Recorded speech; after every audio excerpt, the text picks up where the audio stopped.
తాకట్లో ఉన్న మీ బంగారాన్ని విడిపించి ఆ రోజు ఆన్లైన్ రేటుకి కొంటాం. Sharma gold company. ముందుగా అందరికీ ఉగాది పండుగ శుభాకాంక్షలు. ఈరోజు నాతో పాటు ఎవరున్నారంటే ప్రముఖ కాలభైరవ ఉపాసకులు శ్రీ నాగభైరవ స్వామి గారు ఉన్నారు. నమస్కారం స్వామి. ఓం కళ్యాణాద్భుతగాత్రాయ కామితార్థప్రదాయినే శ్రీమద్వేంకట నివాసాయ శ్రీనివాసాయ మంగళం. లోకా సమస్తా సుఖినో భవంతు, సర్వే జనా సుఖినో భవంతు. శుభమస్తు. ఎస్. సో గురువుగారు ఉగాది పండుగ విశిష్టత తెలియచేశారు. కొత్త సంవత్సరం వస్తుందంటే రాసుల వారికి ఎలా ఉందని తెలుసుకోవాలి. అందరికీ ఒక ఉత్సాహం ఉంటుంటుంది. 12 రాసుల వారికి ఎలా ఉంది, నా రాశికి ఎలా ఉంది, ఈ సంవత్సరం అంతా బాగుందా, ఆర్థికంగా మొత్తం సెటిల్ అయిపోతామా లేదా అని చిన్న చిన్న డౌట్స్ ఉంటాయి. సో ఇప్పుడు మనం ఉగాది పండుగ సందర్భంగా రాసుల గురించి తెలియజేసుకుందాం. అమ్మా, చక్కగా ముందు విశ్వావసు నామ సంవత్సరంలో అందరికీ కూడా బ్రహ్మాండంగా అద్భుతంగా ఉంది అని చెప్పవచ్చు. ఎందుకంటే విశ్వావసు అనే నామంలోనే విశ్వానికి శుభము సంతోషాన్ని కలుగజేస్తుందని చెప్పి ఆ నామకరణంలోనే ఉంది. అయితే ఈ జాతక రాసు చక్రాలు ఏవైతే ఉన్నాయో దీన్ని మనం ఒక దిక్సూచి కింద తీసుకోవాలి. అంతేగాని కాలభైరవ స్వామి చెప్పాళ్లే మరి నే కష్టపడక్కర్లేదు అని చెప్పి అదృష్టాన్ని నమ్ముకుని మాత్రం ఎవరు దయచేసి ఉండవద్దు. కష్టే ఫలి. మనం వర్క్ ఈజ్ వర్షిప్ అన్నారు. అంటే మనం చేసేటటువంటి పనినే దైవంగా భావించాలమ్మా. ఇప్పుడు నేను చెప్పేది ఒక దిక్సూచి, అంటే చిన్న ముహూర్త భాగం మాత్రమే. అంతేగాని భైరవ స్వామి చెప్పాడు ఈవేళ మెట్రో ట్రైన్లో వెళ్తుంటే సూట్ కేసు దొరుకుతుంది లేదా ఇంకో రకంగా ఈజీ మనీ వచ్చేస్తుందని మాత్రం ఎవరు అనుకోవద్దు. ఇది కేవలం పాటించే విధానాన్ని, అంటే ఒక ముహూర్తం చూసుకుని వెళ్ళడం, చక్కగా నేను చెప్పిన పరిహారాన్ని మీరు ఆర్థికంగా ఎక్కువ ఖర్చు కాకుండా ఉండేలాగా ఈ పరిహారాలన్నీ కూడా చేసుకుంటే మీకంతా కూడా బాగుంటుంది.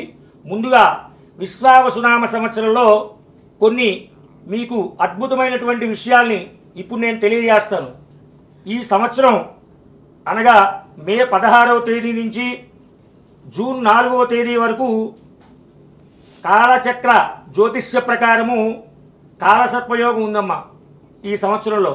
అంటే ఈ కాలసర్ప యోగం ఈ విశ్వానికే ఉందమ్మా.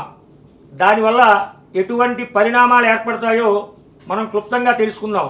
ముందుగా ఏమవుతుందంటే యుద్ధ వాతావరణం నెలకొంటుంది. మే 16వ తారీఖు నుంచి జూన్ 4వ తారీఖు వరకు ఈ కాలచక్ర ప్రమాణంలో కాల సర్పయోగం ఉంది కాబట్టి. అలాగే మత కల్లోలాలు విపరీతంగా జరుగుతాయమ్మా. ప్రకృతి వైపరీత్యాలు జరుగుతాయి. ప్రజల్లో చిత్ర విచిత్ర వైఖరి ఏర్పడి భయకంపితులు అవుతారమ్మా. పాశ్చాత్య సంస్కృతి అంటే వెస్ట్రన్ కల్చర్కి బాగా అలవాటు పడతారమ్మా. అందువల్ల ఆ అలవాటుని ఏం చేయాలంటే తగ్గించుకోవాలమ్మా దయచేసి. అలాగే సాంప్రదాయాలు, కట్టుబాట్లు, పద్ధతులు ఇవన్నీ పాటించడం క్రమేణా తగ్గుతుందమ్మా. దేనివల్ల అంటే ఈ మే 16వ తారీఖు నుంచి జూన్ 4వ తారీఖు వరకు కాలసర్ప యోగం ఉంది కనుక ఇటువంటి పరిణామాలన్నీ కూడా జరుగుతాయి. కనుక భక్తులంతా కూడా ముందు జాగ్రత్త తీసుకోవాల్సిందిగా మనవి చేస్తున్నాను. ఈ కాలసర్ప దోషం వేరమ్మా, కాలసర్ప యోగం వేరు. ఇప్పుడు ఇక్కడ ఏం సూచిస్తోందంటే యోగం సూచిస్తోంది. ఈ యోగం రాజకీయ నాయకులకి అద్భుతంగా వర్తిస్తుందమ్మా. అంటే వారు ఏ పదవులు ఆశించినా కూడా ఆ పదవుల్లో అవలీలుగా వారు వెళ్ళి ప్రజాసేవ చేసి కీర్తి ప్రతిష్టలు వారికి దక్కుతాయమ్మా ఈ సంవత్సరంలో. అలాగే ఈ సంవత్సరం మనకి 4 గ్రహణాలు ఉంటాయమ్మా. 2 చంద్రగ్రహణాలు, 2 సూర్యగ్రహణాలు ఉంటాయమ్మా. మనం తెలుసుకుంటే 21/9/2025 ఆదివారం రోజున సూర్యగ్రహణం ఏర్పడుతుందమ్మా. అలాగే 7/9/2025 మరలా ఆదివారం ఆ రోజు కూడా ఆ రోజు చంద్రగ్రహణం ఏర్పడుతుంది. అయితే 2 గ్రహణాలు మనకి అంటే కనిపించినట్టు ఏర్పడతాయమ్మా.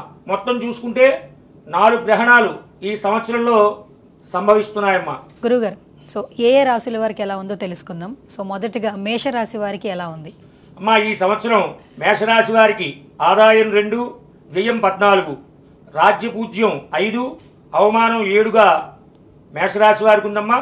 ఈ రాశి వారికి గురుడు భాగ్యాధిపతి అయ్యి 2-3 స్థానాల్లో సంచారం చేస్తున్నాడు. మీ శక్తి సామర్థ్యాల్ని పూర్తిగా వినియోగించడం వల్ల మీకు అభివృద్ధి అనేది అతి త్వరిత కాలంలోనే మీరు సాధిస్తారు.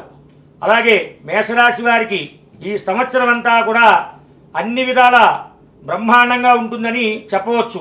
ఎందుకంటే గురుడు భాగ్యాధిపతి ఉన్నాడు కాబట్టి మేషరాశి వారికి ఈ సంవత్సరం అంతా యోగదాయకంగా ఉందమ్మా. ఓకే, మేషరాశి వారికి బాగుంది అని అంటున్నారు. పరిహారాలు ఏం చేయాలంటారు? మేషరాశి వారు ఈ సంవత్సరంలో మీ అందరికీ చెప్తున్నాను, చక్కగా ఒక పేపరు పెన్ను తీసుకుని ఈ మంత్రాన్ని మీరంతా కూడా మానకుండా చక్కగా 108 సార్లు రోజు ఉదయం స్నానం అయిన వెంటనే మనకి కోవెల ఉంటుంది ఇంట్లో, అంటే దేవుడు మందిరం ఉంటుంది, అక్కడ మీరు ఏకాసనం మీద కూర్చుని సుఖాసనం మీద ఈ మంత్రాన్ని 108 సార్లు పఠించవలసిందిగా మనవి చేస్తున్నాను. మంత్రాన్ని సభాముఖంగా చెప్తున్నాను, మీరు ఒక్కసారి విని రాసుకోవలసిందిగా మేషరాశి వారికి చెప్తున్నాను. ఓం అసితాంగ భైరవాయ నమః. మళ్ళీ చెప్తున్నాను, ఓం అసితాంగ భైరవాయ నమః. ఈ మంత్రాన్ని మీరు నిరాశపడకుండా ఈ సంవత్సరం అంతా మేషరాశి వారి కనుక జపిస్తే అద్భుతమైనటువంటి యోగ్యంగా ఆరోగ్యదాయకంగా ఉంటుందని చెప్పవచ్చు. గురుగారు, మేషరాశి వారు ఏ యంత్రం ధరిస్తే బాగుంటుందంటారు? ఈ సంవత్సరం మేషరాశి వారికి అన్ని విధాలా కలిసి వచ్చేలాగా బాగుండేలా ఉండాలంటే చక్కగా మా యొక్క ఓం ఆశ్రమం కాలభైరవ ఆశ్రమంలో వైజయంతి మాల అని ఉంటుందమ్మా. దానికి జపానుష్ఠానాన్ని కూడా చేసి యంత్ర ప్రసాదం కింద మేము ఇస్తాము.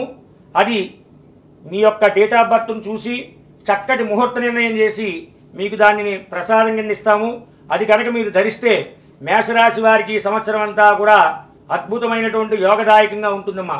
అలాగే మేషరాశి వారు ప్రత్యేకంగా పాటించవలసిన పరిహారం ఏమిటయ్యా అంటే, మనకి గుర్రాలు ఉంటాయమ్మా, అవి పంచకళ్యాణి గుర్రాలు అంటారు, అంటే జాతివమ్మ అవి.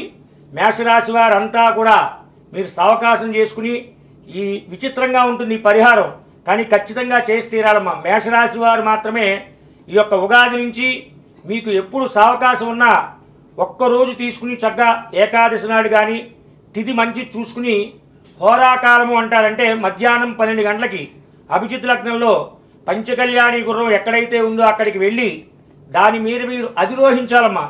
అంటే ఒక్కసారి దాని మీద కూర్చోవాలి, సవారీ అవసరం లేదు. దాని మీద కూర్చుని చక్కగా ఒక 5 నిమిషాలు దాని మీదే ఉండి భగవద్ధ్యానం చేసుకుని దిగి ఆ యొక్క గుర్రానికి పోషణ కింద ఏదైనా సమర్పించి వస్తే ఈ సంవత్సరం అంతా కూడా మేషరాశి వారికి అద్భుతంగా ఉంటుంది. శుభమస్తు. మీ జాతక పరంగా ఇంకేమైనా ముఖ్యమైన విషయాలు తెలియచేసుకోవాలి అనుకుంటే మాత్రం స్క్రీన్ మీద కనిపిస్తున్న నెంబర్స్కి కాల్ చేయొచ్చు, గురువుగారితో మాట్లాడొచ్చు, ఇంకా మరిన్ని సందేహాలు నివృత్తి చేసుకోవచ్చు.